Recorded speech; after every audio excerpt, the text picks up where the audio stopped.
Dathoi, Diwali kuitri. Diwali da laktoi natro. Chano, I handakti Diwali sha laroigeda. E kaige. Aidi ariko dathoi lakadamni.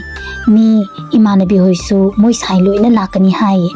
Aduna aisu aigi dathoi ga moi mamangda lena doini. Chano, namu gyan khadong shu tawgedorga. Nangi dadosha yadava malaiba aduna ne base.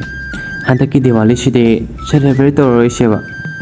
Mathangda oina fajana torosheba ko. Nushibane aigi chanude. Chahi amada amutang lakpa Diwali asibu celebrate toroisi kaino. Ai khangde ko dathoi lakta yaroi. Chano, nangi anam kanbido kita se toronu kedorga. Ado dathoi ni yadaba haisi kaino ba. Karide yadrino ba. Chano, nangi dadosha Diwali da selaga laknaba dress fajabaga amata leiteda. Aduga nangi kip leinaba selsu leite.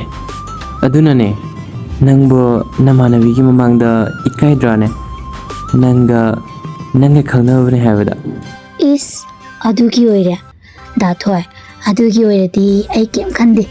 Dathoi na dress fajaba selektaba. Ai gidama kip leiraktaba. Ai kem pamde.